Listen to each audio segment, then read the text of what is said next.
Katie, welcome so much to the 12 Stripes Deep podcast. I'm so happy you're here.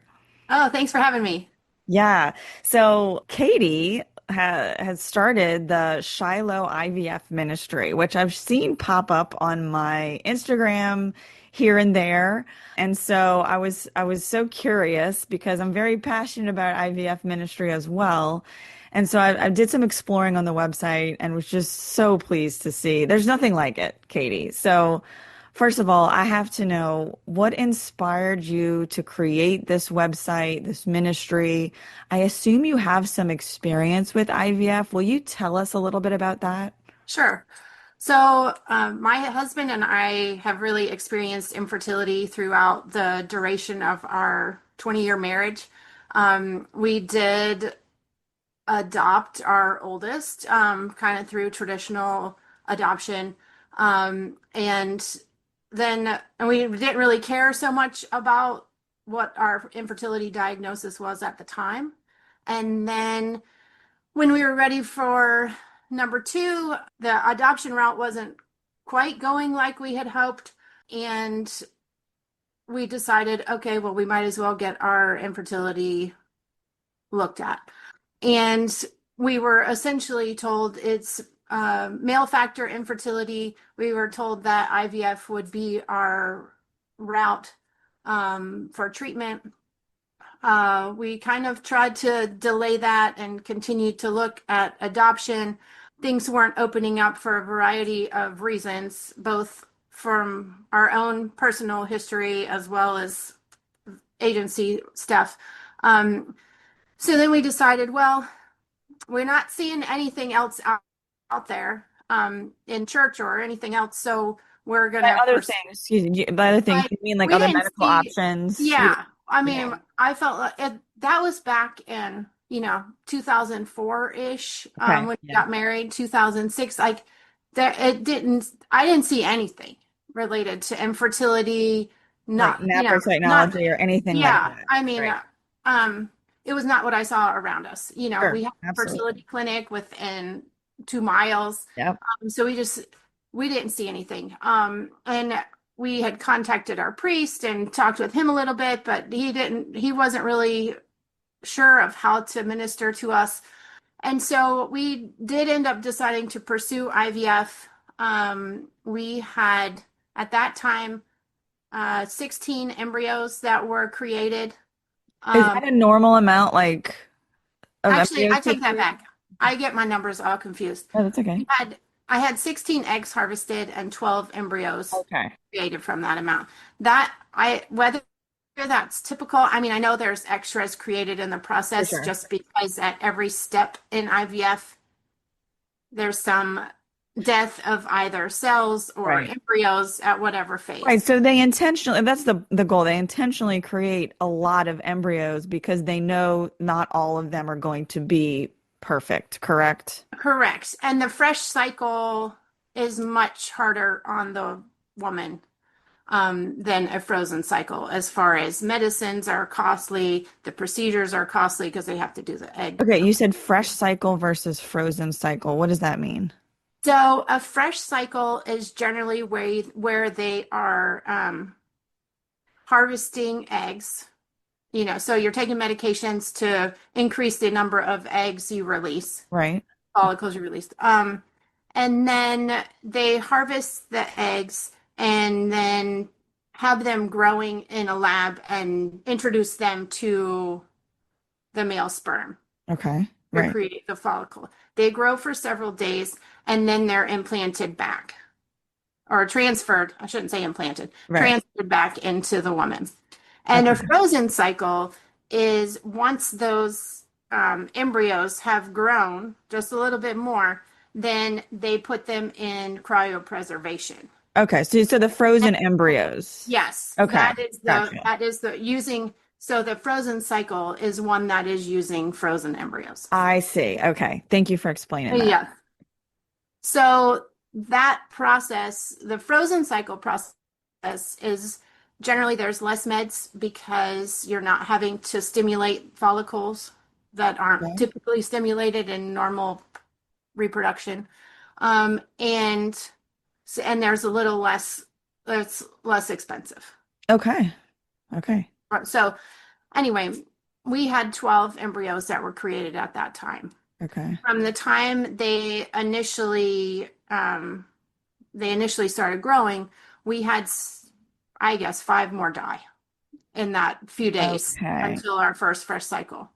Um, So so from we 12 had, to 7 now. yep. So we went from 16 to 12 to 7, and then we ended up having one embryo transferred, which was our daughter, or our middle daughter. And then six were then put in the freezer Okay. at that time. Okay. So fast forward a couple years, we were ready to have another child. And so we went back to the fertility clinic.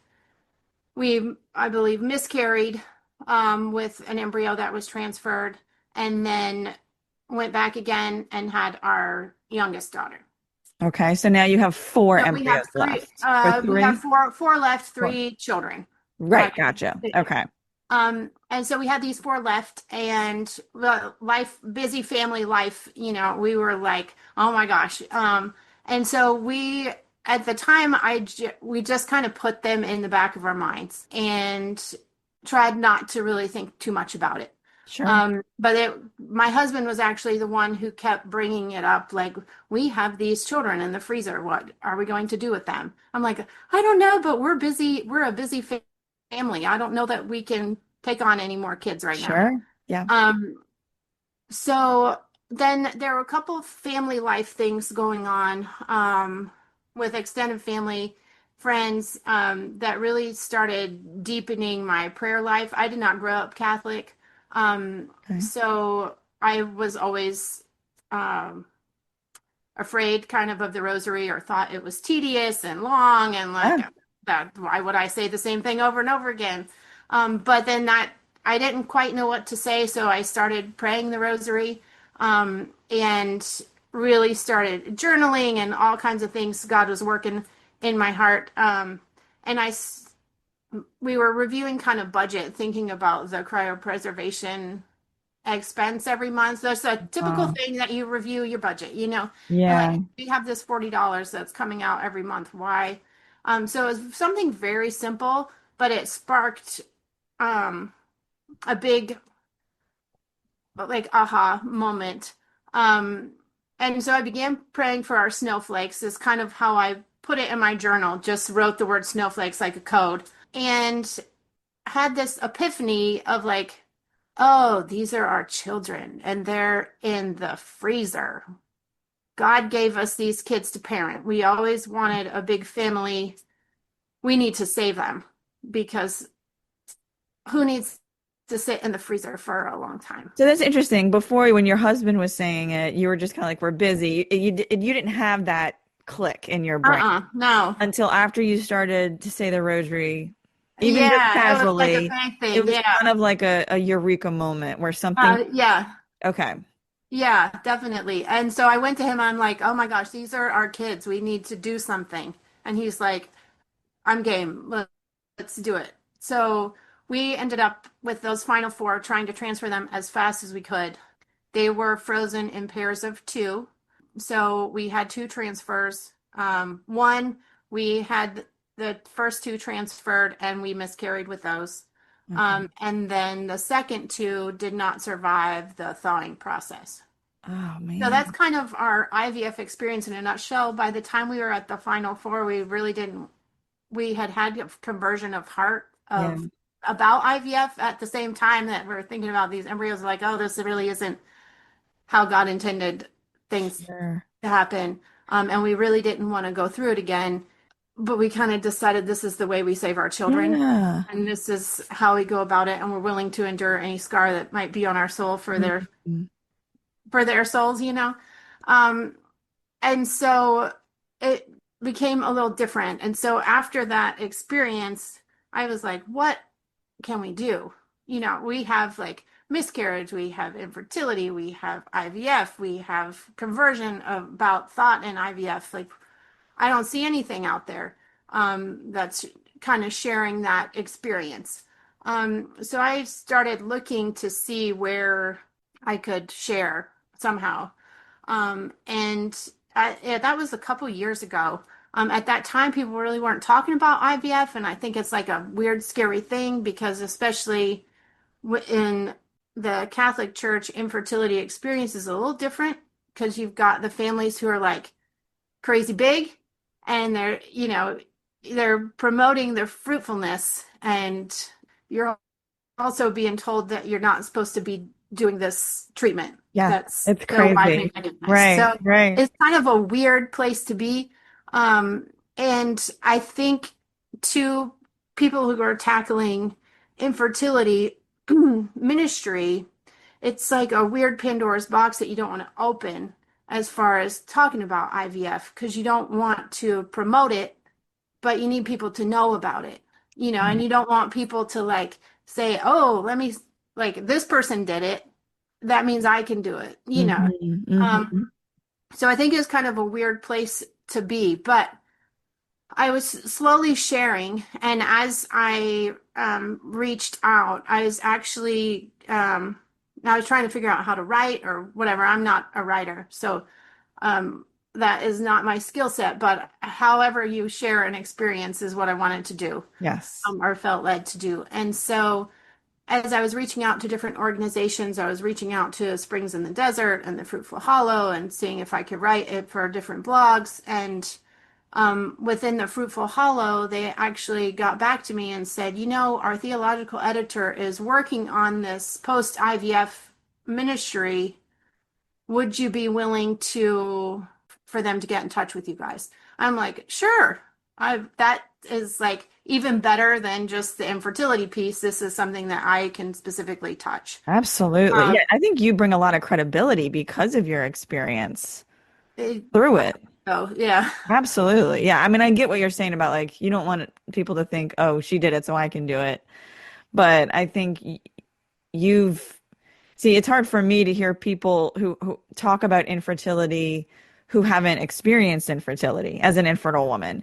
So right. I can see the value of someone who was considering IVF or healing from IVF to see like, okay, you went through it. Now you see it for what it is and can tell me about it. So thank you for that. Anyway, Yes, yes. proceed. That's the hope because that's what I would see too is people who knew they weren't ever going to pursue IVF and chose natural family planning to help, or restorative reproductive medicine. They chose these things that weren't IVF. I'm like, okay, that doesn't help the person who has gone through IVF or who is really lured away to IVF. Yeah. Yeah. Um, so anyway, these two other women were working in the very infant stages of Shiloh IVF and had done research talking with IVF couples, figuring out where the pain points were. And they have experience in infertility and ministry, bioethics. And then one of our other co-founders is like customer experience. She has natural twins, and I think, and very and big in the pro-life movement, but didn't people were asking her if she used IVF, and she didn't really know what IVF even was. And so then she got into the interest in IVF, post IVF ministry, something because of that natural connect. Like she had twins, and somebody brought it up to her, and she's like, let me look more in this. So they didn't have the IVF experience. So that allows me to be kind of a unique, we got kind of all the things for the ministry. So as we started working, a pain point for couples who have been through IVF is always the remaining frozen embryonic children. That is one of the most difficult pieces afterwards. And so that's where we really wanted to target the ministry and then hopefully have a natural progression of affecting those who are considering IVF on the pre side. Yeah, so you kind of catch it at a few different angles, which I think is perfect because there are people at so many different spots and perspectives when it comes to IVF. I want to get more into your website in a little bit, but I want to rewind a little bit because I want to kind of get an idea. And this is helping me understand too, because I never pursued IVF, obviously experienced infertility, never really had a great desire to pursue IVF and just kind of accepted the churches. I grew up, cradle Catholic. Hmm. Um, didn't know a lot. I really didn't know anything about the church's teaching on IVF, except that it says no, and Right. that was enough for me, which I understand that is not enough for a lot of people, and I get why. But Yeah. I want to know, like, so you said you did not grow up Catholic, but you did speak to a priest who wasn't really helpful. He didn't give any Yeah. options. Did he say anything about IVF? Either way. So we specifically asked. My husband grew up Catholic, Okay. but we were both kind of, I was like newly Catholic as we got married. So I still didn't quite have the full scope of the depth of the Catholic Church's teachings, which Right. Which on makes sense. on the opposite on the this side of things, like I totally see the beauty of Yeah. them, incredible. So I think if you can read them and digest them and Yeah. sit with Jesus and really flesh them out, you can see the true beauty of them. Right. Like Um, it's not a mean like teaching trying to enforce these no, it's unnecessarily like, cruel rules that I right, think a lot of people see it as. yeah, it's protecting us from the harm that we can't see because Yeah. of the phase we're in. But I still had that, like, I knew my Protestant Yes. church like didn't care about birth Oh, for control, sure. didn't For care sure. about, I That makes like total so sense.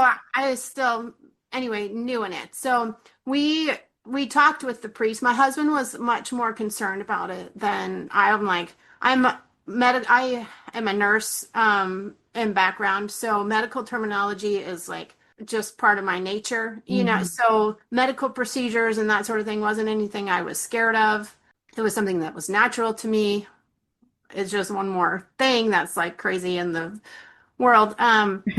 So we ended up talking to a priest and he gave us an article to kind of read, but it was really like it was ethics based. I mean, to some extent of like talking about embryo adoption. It really wasn't, and why that could be a problem. It wasn't really geared towards infertility or the cross of infertility or even Uh-huh. awareness of Yeah. infertility or what couples are experiencing. And he just didn't have The resources. He the didn't have the resources. Yeah, information. Yeah. no, And no. especially back then, there was nothing, nobody was talking about it Oh, at all. right, So, right. I mean, and I feel like priests can even use like their celibacy as, hey, I've had this, like this may not be my first choice to be celibate, but this is how I'm dealing with it. And this, like, right. it can Right. be fruitful in these ways. I mean, So there, there's ways you can relate. Right. yeah. But I think there's a little fear to some extent to pursue that. So anyway, yeah, I guess did that answer your question? Yes, it does. Yeah, Okay.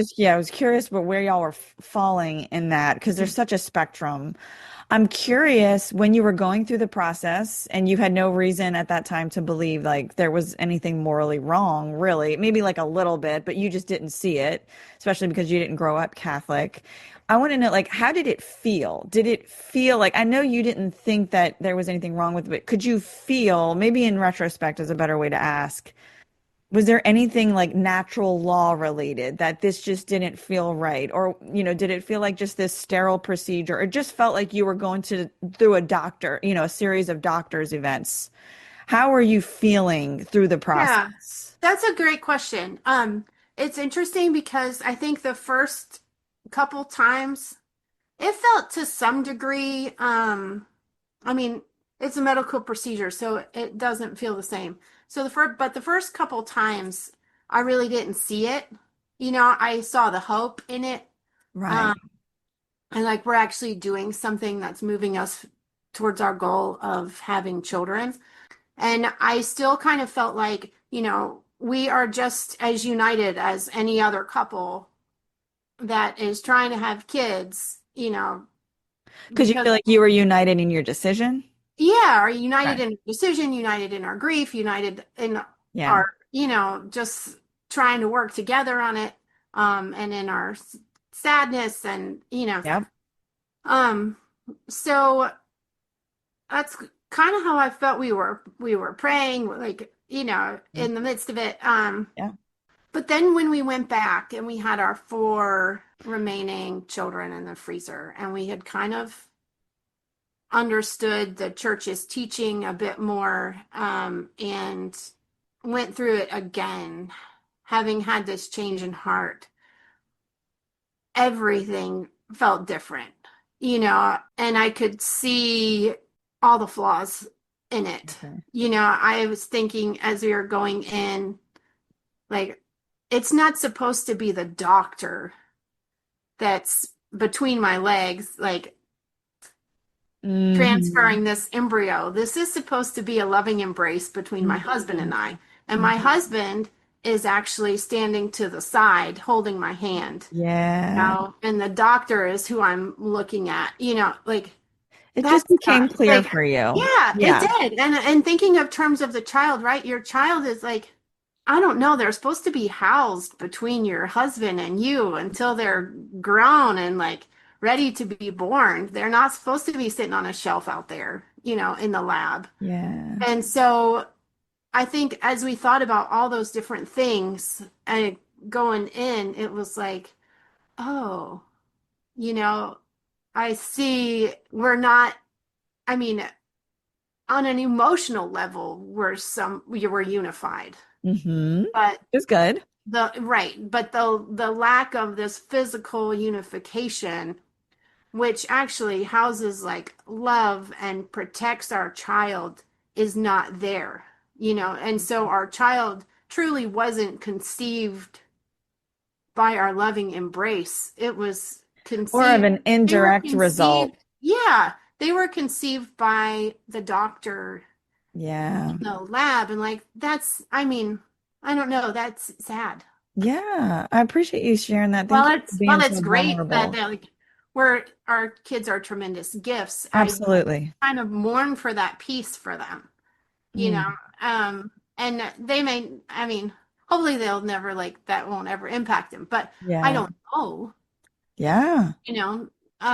And so yeah, that's we did see all the flaws with it the second time we went in, when our eyes were kind of opened to what we were looking for. And it just is like, we as humans and creations of God deserve so much more than what IVF offers. Yeah. What a beautiful gift that you're giving through this experience to other women, really. Because I'm sure like you're taking all of that and you're putting it into this ministry to be able to serve these women, hopefully prevent them from going through this in the first place. But look, the reality is that there is a lot of women who have gone through IVF, who will go through IVF, and they need somewhere to be able to express this, or maybe they don't understand why it doesn't feel right just yet. There's so many different ways that we can feel, and I'm so grateful to have your ministry there for these women because it's true, there is nothing like that. Now, I'm assuming, again, if we rewind back to that visit with the priest, what do you think would have been helpful to have at that point? You kind of mentioned a little bit, but I assume you've created something that you think would have been helpful to have at that point. Can you kind of walk us through the components of the website a little bit? Yeah, so for the website, I think so this is gonna go a little bit into what I'm working on, but in addition to the website, I'm kind of working with organizations and mentoring through the Fruitful Hollow with their Sisters of Hannah program to, like, Awesome. mentor women who are having difficulty with infertility, struggling with infertility, to help get that pre-IVF decision, Okay. like, as people struggling with infertility, let's support women and men in their struggle with infertility, Yeah. because I think that isolation ends up leading us to kind Right. of choose the things that we don't need to. Right. So would you say, and I often wonder, like, it's not necessarily that this type of ministry, and when I say ministry, I mean like in church, what we can do in church and in our church parishes. It doesn't even necessarily start with talking about IVF. It starts with bringing in the isolated and ministering to the hearts of the infertile. Would you agree? Yeah, absolutely. Okay. Absolutely. Um, so because I think Are lacking. That's what we're that's searching what we were for. lacking. Yeah. Yeah, that's what we were lacking. And I'd like to say, I can't say with obvious 100% certainty, but I'd like to say that if we were ministered to in a way that now we're having conversations about with the idea of spiritual parenthood and the idea that your calling to parenthood may not have to be biological or even adopted, Yeah. and Yeah. we're here to pray for you in the hard times and we're here to pray for you in the good times and like come to us for support, Yes. You are seen with here. you, like you're You're saying, part of the yeah, community. yes. Yes. And like, so I'd like to think that if that were the case, that we would have made a different decision. Yeah. You So that's why I think I want to definitely dabble in the infertility and promote organizations that are doing so, and conversations that start opening up about infertility in general. Now, the Shiloh website does, we just kind of recently revamped it a bit. So because we realize we have people who are touched by IVF in different places. Mm. Like our mission of our ministry is to provide support and discernment expertise to those couples who have participated in IVF and potentially need healing and discernment about their embryonic children. But we are aware of the fact that there are people who are considering IVF, and there are even children who were conceived through IVF, or there are ministries or providers who are ministering to couples with who've been through IVF or whatever. There's all these different modes that or people that are coming to our website, and so we want to provide. While it's not necessarily our like main mission, we also want to make sure those people have the tools they need. Yes, I love how you have those options. And you have it clearly. You have three different boxes. And the biggest one is the main purpose of your ministry. In the center, when you open up the website, it says post IVF healing, click here. And then at the bottom, there's two other options for women who are considering IVF to click there, and then children of IVF to click in a different box. Yeah.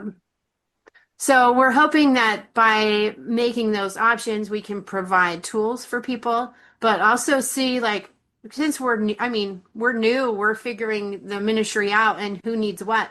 So if we're seeing something on the website, activity on the website, then we can be like, oh, we really need to channel some energy into this piece because these people are coming regularly to look for info.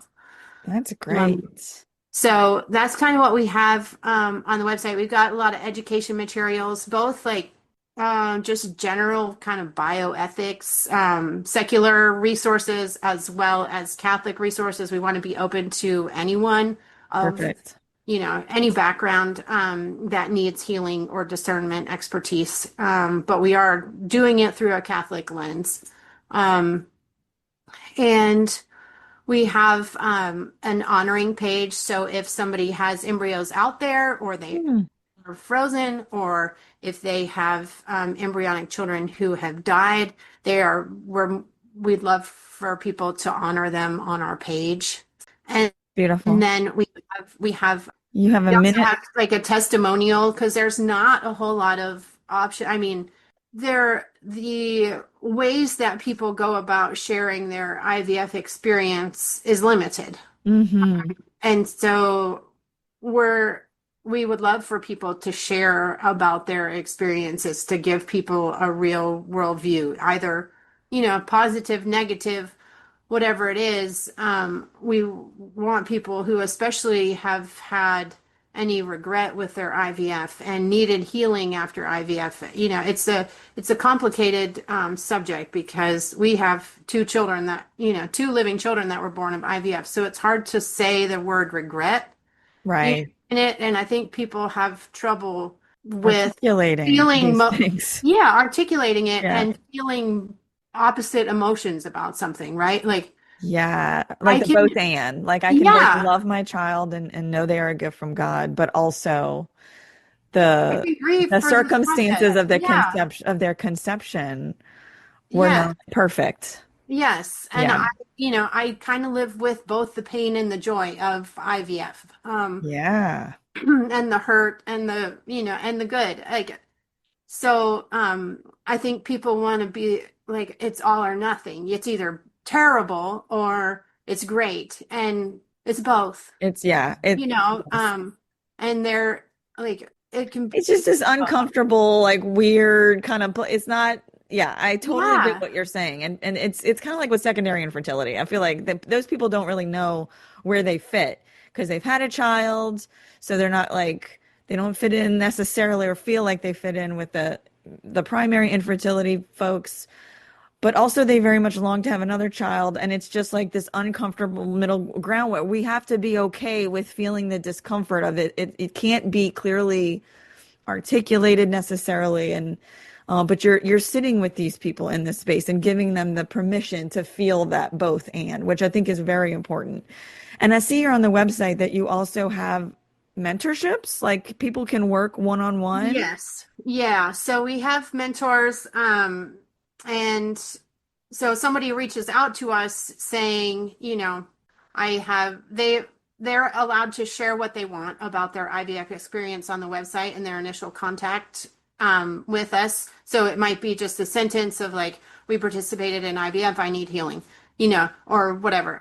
Or they might say they have a couple remaining embryos, or they might even give more information about their story. And so we take that and then reach back out to them and answer a few questions about where they are in the process, how many embryos they've had, if they've participated in IVF, if they know someone, if whatever, and try to get more information and then kind of match them with one of our mentors, to really see what they're needing. A lot of people are just needing to share their experience, and you see a kind of a With wave someone who gets of it. like somebody understands what I'm going through, somebody gets it. And or they might need like reconciliation, and we can kind of walk through that, or they need deeper healing, and like we have a scriptural guide that we go through that starts off with like pretty basic, who is God and what does he desire for us, and who are we in relationship with God, and what is sin, and what, like, so to help form how we think about the decision around the embryonic children, or why we might even need healing from IVF. That's amazing. um I just think that's so important. That's so valuable to have for women to help women walk through. Do you ever get people who maybe don't believe, they don't see a problem with it, but they've heard that it's wrong and they want to they're curious about it? I wonder if we've had a couple people reach out, considering, but most of them kind of realize, most of the folks who have reached out to us are have kind of come to the realization on their own sure. about, and they might have like dabbled in the website a bit and learned a little more as far as education wise, and kind of are more fully developing that sense of like IVF is not really Yeah. a great thing. But Yeah. now I have these They're kind of seeing it. children that what do I do with now? Would you say that is a woman that would fit though for a mentorship if say they've gone through IVF and they're not convinced it's wrong, but they're looking to somebody to talk to about it? Would that be a good fit for Oh, your? Yeah, absolutely. okay. Absolutely. Yeah. I'm just Yeah, curious. I would say Yeah. like anybody who's been through IVF who is questioning the church's teaching on it, if they're just not sure what their emotions are about it. Okay. If they need kind of somebody to walk through what are the options for my embryonic children, Yeah. we can help walk through Right. that. We're not where we really want to remain open that the options are limited for what to do with embryonic children. Right. And the church has some guidance on certain things that you really should avoid. And there are other things that are kind of in a gray area. Hmm. And so we want to be real careful not to, we're not making the decision Right. for the couple. We will give them the tools and support them regardless of the decision they make. And there are some life-ending choices, and there are some life-giving or more life-giving choices. But we kind of want to be here to accompany Yeah. people in the process, and provide education where is needed so they feel equipped to be able To to make make a that decision. decision. That's great. Yeah, I'm also thinking of those who've had successful IVF, and they have children through IVF, but they're, and maybe they're just I'm thinking of this for priests who are looking to help their congregation because I know, and my parish is attached to a school that has a lot of children who are conceived through IVF. And maybe Mhm. this is an opportunity to be like, look, I get where you are right now. Maybe you'd be interested in talking to some women who've been through the process. I'm just trying to think of all opportunities I think that Yeah. can really help priests or religious leaders. And I'm open up the page now for those women considering IVF. And I love that you have all of these resources. Again, you have a box with natural family planning resources. You have a box with infertility resource for the emotional aspect of infertility, and a box of adoption resources, and then a whole box of spiritual parenthood resources. Just so you've really covered all the bases. And I just think that's so important. And I'm so grateful. Is there anything else that you want to share, or is there anything that you want to say to the woman who has been through IVF or is considering IVF? Is there something, that you want to share with them?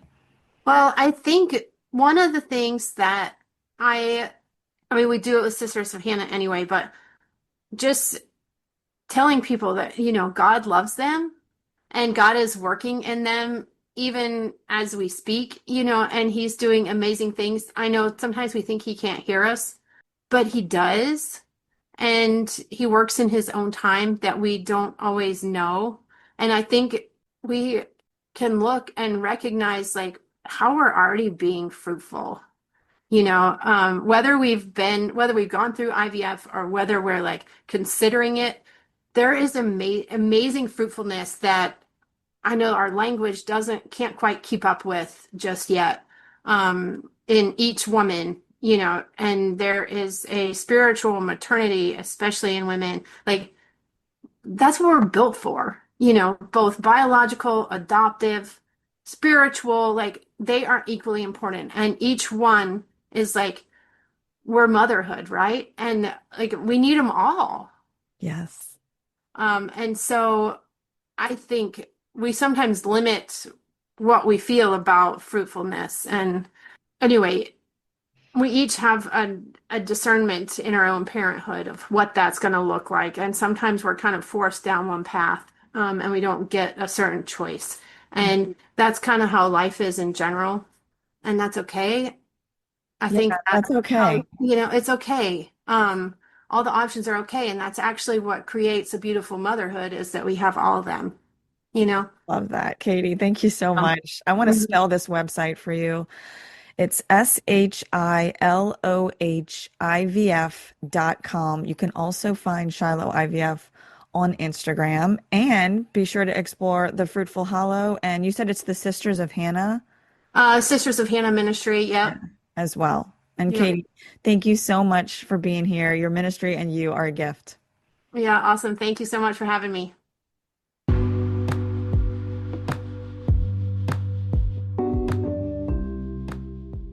St. Catherine of Siena said, "Be who God meant you to be, and you will set the world on fire."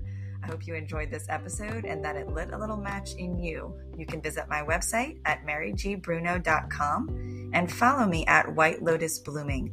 Connect with some amazing women and infertility resources at springsinthedesert.org, thefruitfulhollow.com, and catholicinfertilityresources.com.